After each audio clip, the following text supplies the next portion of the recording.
नमस्कार, मैं हूं जुम खान। दिन भर की खबरों में सबसे पहले नजर डालते हैं आज के मुख्य समाचारों पर। पेट्रोल डीजल की कीमतों में फिर बढ़ोतरी, सरस दूध के दाम भी बढ़े। सीबीएसई बोर्ड की परीक्षाएं शुरू, पहले दिन विद्यार्थियों में दिखा उत्साह। संदिग्ध परिस्थितियों में लापता विवाहिता का नहीं मिला सुराग, पुलिस की टीमें तलाश में जुटी। पेट चोरी करने के आरोप में सदर पुलिस ने किया 3 जनों को गिरफ्तार। अब समाचार विस्तार से। आमदनी अठाने खर्चा रुपया, यह कहावत आम आदमी पर बिल्कुल स्टिक बैठती है, लेकिन सरकार लोगों की आमदनी बढ़ाने की बजाय खर्चा बढ़ाने पर ध्यान दे रही है। लगातार बढ़ रही महंगाई से नागरिकों में सरकार के प्रति रोष है। बढ़ती महंगाई के चलते आम आदमी की मुश्किलें पहले से ही ज्यादा, वहीं सरकार द्वारा पेट्रोल, डीजल व दूध की दरें बढ़ाए जाने से आमजन की मुश्किलें और बढ़ गई हैं। लगातार बढ़ रही महंगाई से नागरिकों में सरकार के प्रति रोष है। लगातार पेट्रोल व डीजल की बढ़ती कीमतों ने आम आदमी की कमर तोड़ के रख दी है। डीजल के दाम बढ़ने से इसका असर अन्य वस्तुओं पर भी पड़ता है, जिससे महंगाई में और ज्यादा इजाफा होता है। आम आदमी महंगाई से बहुत ज़्यादा परेशान है। महंगाई दिन रोज बढ़ रही है, कभी डीजल बढ़ता है, पेट्रोल बढ़ रहा है, कभी दूध बढ़ गया। इससे पूरा जो घर का बजट है वो जो है ख़राब हो गया है और खर्चा चलाना मुश्किल हो रहा है। तो हमारी ये मांग है कि सरकार ये स्थिर क्यों नहीं कर पा रही है डीजल पेट्रोल के दाम, दूध के दाम।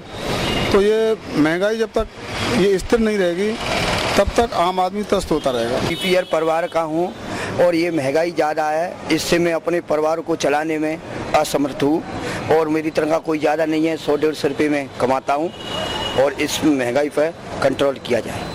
पेट्रोलियम पदार्थों के दाम बढ़ने के साथ ही राज्य सरकार ने सरस दूध के दामों में भी बढ़ोतरी की है। सरस दूध के सभी उत्पादों पर 2 रुपए लीटर की बढ़ोतरी हुई है। दूध के दाम बढ़ने से आम आदमी का बजट गड़बड़ा गया है। दूध 42 रुपए कर दिया, बच्चा बहुत बढ़ा दिया यार। इतना महंगा, इतने 600 रुपए लीटर बढ़ा दिया। अब गरीब आदमी कहाँ से लेंगे, इतना कैसे लेंगे?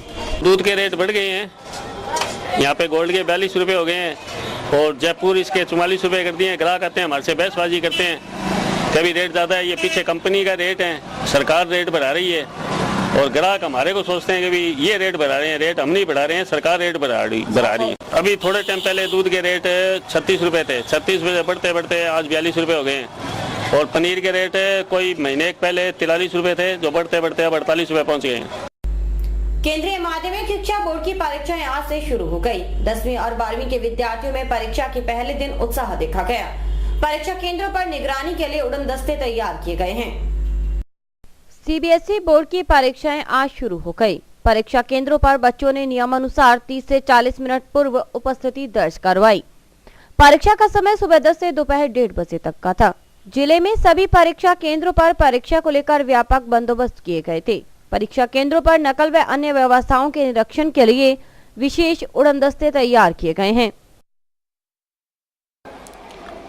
आज सीबीएसई 10th और 12th बोर्ड का एग्ज़ाम स्टार्ट हुआ है और बच्चों के लिए स्कूल में रिपोर्टिंग टाइम 10 o'clock है, 10 AM, और जो राइटिंग टाइम है वो 10:30 पे स्टार्ट होता है इसका और 1:30 पे ओवर होगा एग्ज़ाम।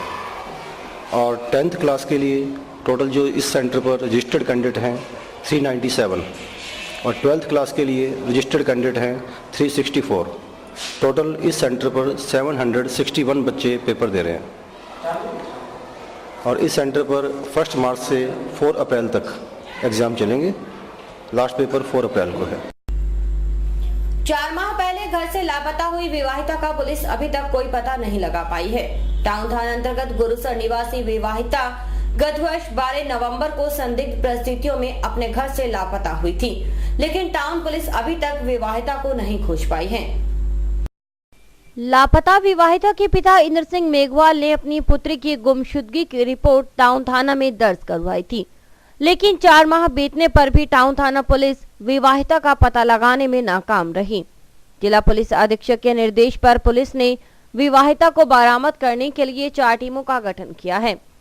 टाउन थाना प्रभारी राम प्रताप बिश्नोई ने बताया कि टीमें पंजाब, हरियाणा, दिल्ली व जयपुर में विवाहिता की तलाश कर रही हैं। वहीं विवाहिता के रिश्तेदारों के घरों पर भी दबिश दी जा रही है, लेकिन विवाहिता का कोई सुराग नहीं मिला है। 12 नवंबर 2013 से अपने ससुराल से गुम होना बताया गया है, जिसके बारे में माननीय हाईकोर्ट में बंदी प्रत्यक्षीकरण याचिका उसके पिता की तरफ से लगाई गई है, जिसकी तलाश की जा रही है। एसपी साहब के सुपरविजन में जिला स्तरीय पुलिस टीम का गठन किया गया है, जिसमें 8-10 पुलिसकर्मी है और सभी जगह रिश्तेदारियों में संभावित जगहों पर इसकी तलाश की जा रही है। इस तरह के मामले तो खैर और भी आते रहते हैं, पर ये अपनी तरह का पहला मामला है जिसमें अभी तक ये पता नहीं लग पा रहा कि वो किसी व्यक्ति के साथ गई है या अपनी मर्जी से कहीं पे गई है। इस बात का अभी तक कंफर्म नहीं हो रहा। सदर थाना पुलिस ने पेड़ चोरी करने के मामले में 3 आरोपियों को गिरफ्तार किया है। आरोपियों के कब्जे से चोरी किए गए पेड़ बरामद कर लिया गया है और पेड़ काटने वाली आरा मशीन भी जब्त कर ली गई है। धौलीपाल में एमएमके नहर के किनारे से पेड़ चोरी करने के दर्ज मुकदमे में कार्रवाई करते हुए सदर थाना पुलिस ने तीनों आरोपियों को गिरफ्तार कर लिया है। आरोपी कुलविंदर सिंह, पाल सिंह व बिट्टू सिंह सुरेवाला निवासी हैं। आरोपियों से चोरी किए गए पेड़ को बरामद कर लिया गया है। वहीं सदर थाना पुलिस ने जनरेटर पर चलने वाली आरा मशीन भी जब्त कर ली है। ये गांव धौलीपाल के पास एमएमके नहर की पटरी पर से सरकारी पेड़ 25 तारीख को रात्रि को कोई अज्ञात व्यक्ति काट करके पिकअप में डाल के ले गए थे। तो इस आधार पर एमएमके बीके 41 अध्यक्ष श्री नरेंद्र कुमार जी ने मुकदमा दर्ज करवाया। उसकी तफ्तीश मेरे सुपुर्द की गई। मैंने तफ्तीश के दौरान पिकअप जिसमें पेड़ काट करके ले गए उसका पता लगाया। वो पिकअप सूर्यवाड़ा गांव की थी। फिर हमने पिकअप जब्त की और उस आधार पर मुलजिम को ट्रेस किए। मुलजिम कुलविंदर सिंह, बिट्टू सिंह, गोपाल सिंह राय सिख जाति के हैं, जो सूर्यवाड़ा गांव के रहने वाले हैं। मुलजिम को तीनों को हमने गिरफ्तार करके तफ्तीश की है और पेड़ बरामद कर लिया। उनसे जो पेड़ काटने की कटर है, आरा मशीन है जो जनरेटर से चलती है, वो भी बरामद कर ली है और पिकअप भी जब्त कर ली गई। लोकसभा चुनाव को देखते हुए आचार संहिता लगने से पूर्व भादरा में सांसद निधि से करवाए गए कार्यों का लोकार्पण जोर शोर से जारी है। भादरा में आज विश्रामालय, सार्वजनिक चौक, विद्यालय निर्मित हॉल आदि का लोकार्पण किया गया। लोकसभा चुनाव को देखते हुए आचार संहिता लगने की संभावना के चलते चूरू सांसद राम सिंह कसवा सांसद निधि से करवाए कार्यों का ताबड़तोड़ लोकार्पण करने में लगे हैं। शीघ्र ही आचार संहिता के भय के चलते वह लोकार्पण का कोई मौका छोड़ना नहीं चाहते। सांसद कसवा ने गुरुवार को भादरा विधानसभा क्षेत्र के घेऊ गांव विद्यालय में निर्मित हॉल, गुंजारी में बनाया कमरा, डुंगराना में श्री श्याम देवाई नम्र गौशाला में 5 लाख की लागत से बनाए शेड, डुंगराना में ही राजकीय विद्यालय में स्टेडियम, भादरा के वार्ड 7 व 13 में बनाए सामुदायिक भवनों, भादरा के गणेशपुरा बास में शमशान घाट में 4 लाख की लागत से बनाए विश्रामालय, जोगीवाला गांव में राजकीय विद्यालय में निर्मित हॉल तथा रामगढ़ गांव के सार्वजनिक चौक 11 लाख की लागत से बनाए शेड का लोकार्पण किया। डुंगराना गांव में शेड के लोकार्पण के अवसर पर सांसद कसवा ने कहा कि जनता और पार्टी ने उन्हें मौका दिया तो आपकी सेवा में कोई कसर नहीं छोड़ेंगे। उन्होंने कहा कि वसुंधरा जी का कार्य करने का काफी मन है। हम तीनों मिलकर भादरा के विकास और समस्या के समाधान के लिए कार्य करेंगे। देश में बदलाव का दौर है। देश में महंगाई, बेरोजगारी और आंतरिक व बाहरी सुरक्षा के लिए आम आदमी चिंतित है और इसलिए लोग मोदी को याद करते हैं। उन्होंने कहा कि वोट बहुत कीमती है। वोट देने से पहले सोचे कि वोट किसको और क्यों देवें। आज देश के निर्माण के लिए मजबूत नेतृत्व की बात आती है तो नरेंद्र मोदी का नाम आता है। विधायक संजीव बेनीवाल ने कहा कि वह अपने विधायक निधि कोष से विकास के लिए धन की कमी नहीं आने देंगे। लोकार्पण के अवसर पर पूर्व सरपंच अमीलाल मूट, ग्राम पंचायत सरपंच राजपाल अमूट, कृषि उपज मंडी समिति भादरा अध्यक्ष इंदिरा देवी मूट शर्मा, गौशाला अध्यक्ष चानलमल शर्मा, पार्षद दयानंद खोखेवाला सहित बड़ी संख्या में ग्रामीण उपस्थित थे। समाचार अभी और भी देखते रहिए दिन भर की खबरें। हमारे यहाँ पर आपको आकर्षक कीमतों पर 32 इंच LED, LCD टीवी उपलब्ध हैं। डीजी वर्ल्ड के शोरूम पर आपको आकर्षक brand Videocon, Sansui, calculator, Electrolux, Philips, Panasonic, Kenstar आदि के होम एप्लायंसेस मिलेंगे। यहाँ पर LED, LCD TV, AC, refrigerator, washing machine, microwave, water heater आदि इलेक्ट्रॉनिक सामान आकर्षक कीमतों पर एक ही छत के नीचे मिलेंगे। डीजी वर्ल्ड पर मल्टीनेशनल कंपनियों के सभी इलेक्ट्रॉनिक्स आइटम उपलब्ध हैं, जिसमें विशेष रूप में कॉपर वाइंडिंग के AC और हार्ड पैनल की बढ़िया LEDयाँ उपलब्ध हैं। संपर्क करें DG world, town junction road, Vijay cinema के सामने, हनुमान।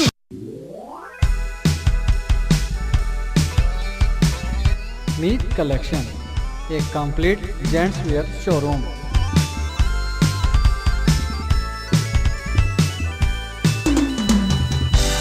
जहां पर आपको जेंट्स वेयर में रेडीमेड गारमेंट्स, इंपोर्टेड शूज, चप्पल आदि की भरपूर वैरायटी मिलेगी। वैरायटी ऐसी जो आपको देखते ही मन भा जाए, रेट ऐसे जो आपको पसंद आ जाए।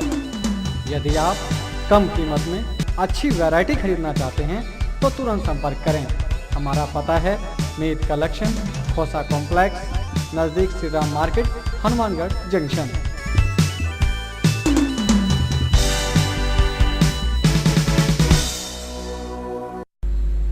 जिले में 3 RS अधिकारियों के तबादले हुए हैं। पीलीबंगा के SDM होशियार सिंह को हनुमानगढ़ लगाया गया है। हर्षवर्धन राठौड़ को संग्रिया से पीलीबंगा और कैलाश चंद्र रेगर को रावसर से SDM संग्रिया लगाया गया है, जबकि 2 दिन पहले हुई तबादला सूची में शंकरलाल सैनी को हनुमानगढ़ लगाया गया था।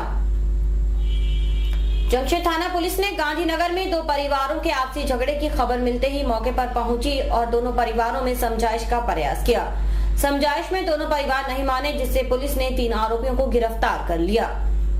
गांधीनगर में प्रकाश व प्रहलाद के परिवार आपस में झगड़ रहे थे, जिसकी सूचना मिलते ही जंक्शन थाना पुलिस मौके पर पहुंची।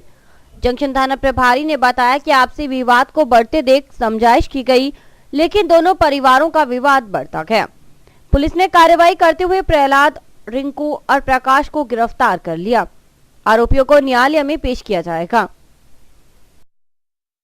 आज सुबह लगभग 8:30 बजे सूचना मिली कि गांधीनगर में प्रकाश व प्रहलाद के परिवार आपस में लड़ाई झगड़ा कर रहे हैं, जिस पर तुरंत पुलिस मौके पर पहुंची।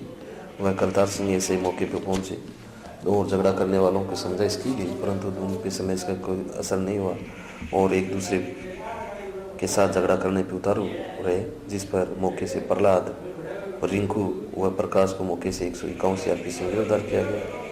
गिरफ्तार करके थाने में मिला है, उनको आइंदा पेश किया जाएगा और बाकी लोगों को पाबंद। ग्राम पंचायत मकासर के अंतर्गत 2 KNJ व ITI बस्ती के लोग मृत पशुओं की समस्याओं से पीड़ित हैं। गांव में मृत पशुओं को उठाने के लिए समुचित व्यवस्था नहीं होने से ग्रामीण परेशान हैं। नागरिकों ने अपनी समस्या से कई बार ग्राम पंचायत को अवगत करवाया है। ग्राम पंचायत मकासर के समस्त क्षेत्र में मृत पशुओं को उठाने के लिए पंचायत द्वारा 1 वर्ष का ठेका दिया गया है। इसके बावजूद ठेकेदार की मनमर्जी के चलते गांव में कई दिनों तक मृत पशुओं को उठाया नहीं जाता है, जिससे आवारा कुत्ते पशुओं को नोचने लगते हैं। गांव 2 KNJ व ITI बस्ती के लोग मृत पशुओं की समस्या से पीड़ित हैं। गांव में मृत पशुओं को उठाने के लिए समुचित व्यवस्था नहीं होने से ग्रामीण परेशान हैं।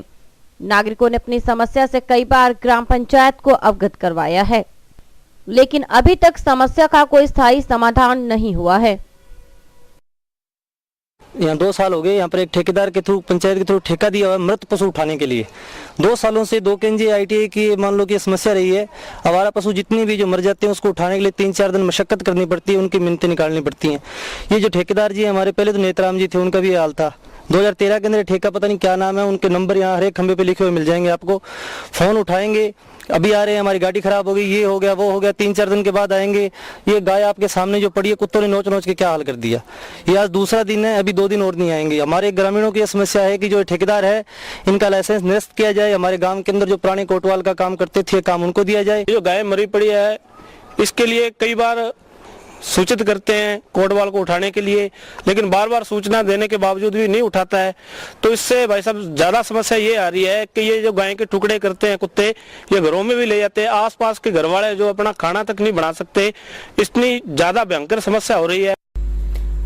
मलखेड़ा गांव में रूपराम मेघवाल की हत्या की गुत्थी सुलझने का नाम नहीं ले रही। मृतक के परिजनों ने हत्यारों की गिरफ्तारी की मांग को लेकर एसडीएम कार्यालय भादरा के समक्ष धरना लगातार जारी है। परिजनों ने आमरण अनशन भी शुरू कर दिया। भिरानी थाना अंतर्गत मलखेड़ा गांव के रूपराम मेघवाल की हत्या की गुत्थी सुलझाने में पुलिस नाकामयाब रही तो मृतक परिजनों ने हत्या के आरोपियों को गिरफ्तार करने के लिए भादरा एसडीएम कार्यालय के समक्ष 19 फरवरी से धरने के बाद 24 फरवरी से 4 व्यक्तियों ने तथा 25 फरवरी से 6 लोगों ने आमरण अनशन प्रारंभ कर दिया। हालांकि आमरण अनशन को 5वां दिन है। मृतक के परिजनों में पुरुषों के साथ महिलाएं भी निरंतर धरने पर बैठी हैं, परंतु पुलिस प्रशासन के कान पर जूं तक नहीं रेंगी है। मृतक की चाची का कहना है कि रूपराम 23 जनवरी को गांव के रोहताश नायक के साथ गया था, जो लौटकर वापस नहीं आया, जिसे सभी जगह देखा और नहीं मिलने पर भिरानी पुलिस थाने में रिपोर्ट दर्ज कराई। 7 दिन बाद नोहर में गोदारा कॉलेज के पीछे नहर में रूपराम की लाश बरामद हुई। 23 तारीख को घर से गए है 7 बजे घरों मान लिया बुला कर ले गया है और मुड़ के माने नहीं नाम हो जी 7 बजे घरों गए है आपको खानो ले गया है और माने कोई लेनो नहीं लकड़ी की कोई और हमारे घर से पाछा पुग्या नहीं है। वो पप्पू नाइक सा गए जो साहब बुला के ले गयो। हाँ पहला महीना जनवरी को महीनो 23 तारीख को घर से गया मुड़ के मारे घर से नहीं आया। मिले माने नोर गए खड़ा मिलो साहब में बैठा जाइए पहली माने नहीं मिलो शक पूरा गरीब बुला के ले गया साहब जी गरीब बुला के ले वो पप्पू नाम वो नायक है वो गरीब बुला के ले गया है। हालांकि मृतक के परिजनों ने मलखेड़ा गांव के रोहताश नायक भगतराम मोहनलाल व संपतराम के खिलाफ हत्या का आरोप लगाते हुए मुकदमा भी कराया, लेकिन पुलिस हरकत में नहीं आने पर परिजनों को न्याय के लिए भूख हड़ताल पर बैठना पड़ा। अनशन पर बैठने वालों में सतवीर सिंह, राय साहब, पोकर राम, आत्माराम, मुकेश कुमार, नौरंगलाल का 5 से 7 किलो का वजन घट गया है। मृतक के रिश्तेदार राय साहब का कहना है कि हत्यारे गिरफ्तार नहीं होने तक उनका अनशन जारी रहेगा। मलखेड़ा में जो रूपराम की हत्या हुई वो मेरे फूफा जी हैं और उनकी जो 23 तारीख को हत्या हुई उसके नामजद आरोपी हैं पप्पू, संपतराम, रोहतास। वो अभी तक पुलिस ने उस पर कोई कार्रवाई नहीं की है और हम जब तक अनशन जारी रखेंगे जब तक पुलिस प्रशासन उसे हमें कोई गिरफ्तारी या वगैरह कोई गिरफ्तार कर ले तब तक हम यहाँ अनशन से उठेंगे नहीं। मृतक के परिजनों का आरोप है कि पुलिस प्रशासन राजनीतिक व प्रभावशाली लोगों के दबाव में आरोपियों को गिरफ्तार नहीं कर रहा। हमारा जो संबंधी है वो मारा गया, 7 दिन तक उसकी लाश को दबाए रखा, फिर उसकी लाश को नहर में डाल करके और वो नहर के अंदर नहर शहर के पास पाई। मैं ये पूछना चाहता हूँ कि वो 7 दिन तक लाश किस लोगों ने दबाए रखी और पुलिस उसकी इंक्वायरी क्यों नहीं कर रही। कार्यवाहक एसडीएम जीतू सिंह मीणा का कहना है कि पुलिस के किसी अधिकारी से इस बाबत वार्ता नहीं हुई है, परंतु पुलिस अपनी जांच कर रही है। मलखेड़ा वाले बैठे हैं धरने पे, तो न्यायिक प्रक्रिया में ये 302 में एफआईआर और तफ्तीश में पुलिस के अंडर वो इन्वेस्टिगेशन है। पुलिस प्रशासन के सामने तो नहीं हुई। मैंने आज बुला करके इनसे पूछा था, भाई पुलिस इन्वेस्टिगेशन कर रही है, निर्णय कोई आएगा तब तक आप देखो इसको। वहीं अनशनकारी गिरफ्तारी से पूर्व अनशन समाप्त करने को राजी नहीं है। डीएसपी रामचंद्र चौधरी ने दूरभाष पर बताया कि उनकी अनशनकारियों से किसी प्रकार की वार्ता नहीं हुई है। पुलिस अपने हिसाब से जांच कर रही है। और अभी वक्त है हेडलाइंस का।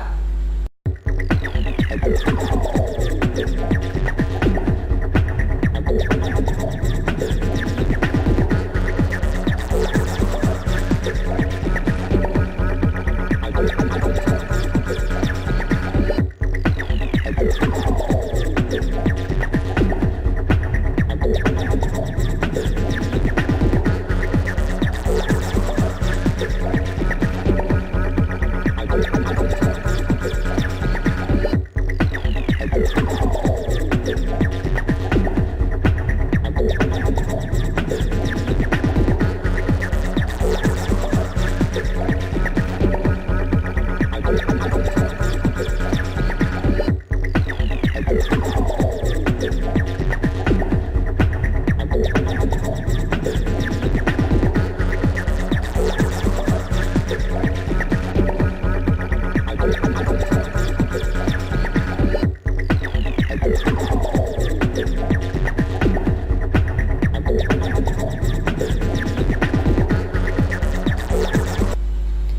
गांधी नरेगा कर्मचारी संघ के बैनर तले मनरेगा संविदा कर्मी जिला परिषद व पंचायत समिति कार्यालय के समक्ष चल रहा धरना जारी है। मनरेगा संविदा कार्मिकों द्वारा नियमित पदों पर समायोजन की मांग की जा रही है। मनरेगा संविदा कार्मिकों का समायोजन की मांग को लेकर चल रहा धरना जारी है। टाउन पंचायत समिति कार्यालय के समक्ष धरने पर बैठे मनरेगा संविदा कार्मिकों का कहना है कि राज्य सरकार ने चुनावों से पूर्व मनरेगा कार्मिकों को प्राथमिकता देने का वादा किया था, लेकिन सरकार इस ओर ध्यान नहीं दे रही है। प्रदेश भर में मनरेगा संविदा कार्मिक धरने पर हैं। संविदा कार्मिकों का कहना है कि यदि सरकार ने जल्द ही इस संबंध में निर्णय नहीं लिया तो वे प्रदेश स्तर पर आंदोलन उग्र करेंगे। पूरी करो हमारी मांगे, पूरी करो हमारी मांगे, पूरी करो हमारी मांगे, पूरी करो हमारी मांगे, पूरी करो हमारी मांगे, पूरी करो हमारी मांगे, पूरी करो। महात्मा गांधी नरेगा योजना अंतर्गत हम सभी संविदा कर्मचारी, मैं कंप्यूटर ऑपरेटर एनजीओ के थ्रू जो लगे हुए हैं, हम अपनी मांगों के लिए काफ़ी दिनों से हड़ताल पर हैं, जिसके तहत हमारा एक ही मांग है कि हम सबका डायरेक्ट समायोजन कर दिया जाए। राजस्थान सरकार द्वारा चुनाव से पहले ये हमसे वादा किया गया था कि आते ही हमें प्राथमिकता देते हुए पहले 100 दिनों में समायोजन कर दिया जाएगा, लेकिन आज तक उन्होंने अपना वादा पूरा नहीं किया है। लोकसभा चुनाव आने वाले हैं, लेकिन सरकार की तरफ कोई ध्यान नहीं दिया जा रहा है इस वजह से हम काफ़ी दिनों से पूरे स्टेट प्रदेश भर में हमारे नरेगा महासंघ की तरफ से हड़ताल का आयोजन किया जा रहा है। समस्त कार्य हमारे द्वारा रोक दिया गया है, इसकी वजह से सारा काम ठप पड़ा है। फिर भी सरकार द्वारा इसकी तरफ ध्यान नहीं दिया जा रहा।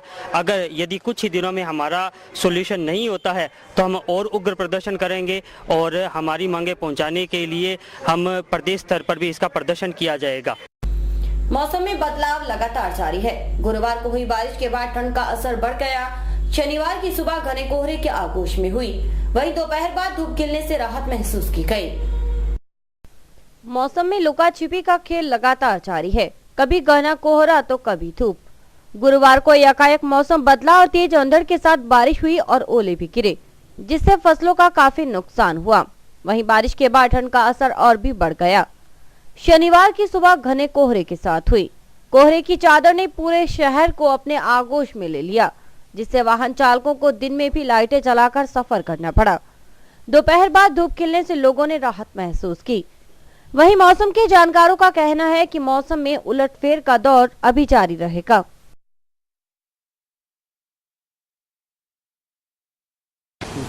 पिछले 2 दिन से मौसम बहुत ख़राब चल रहा है।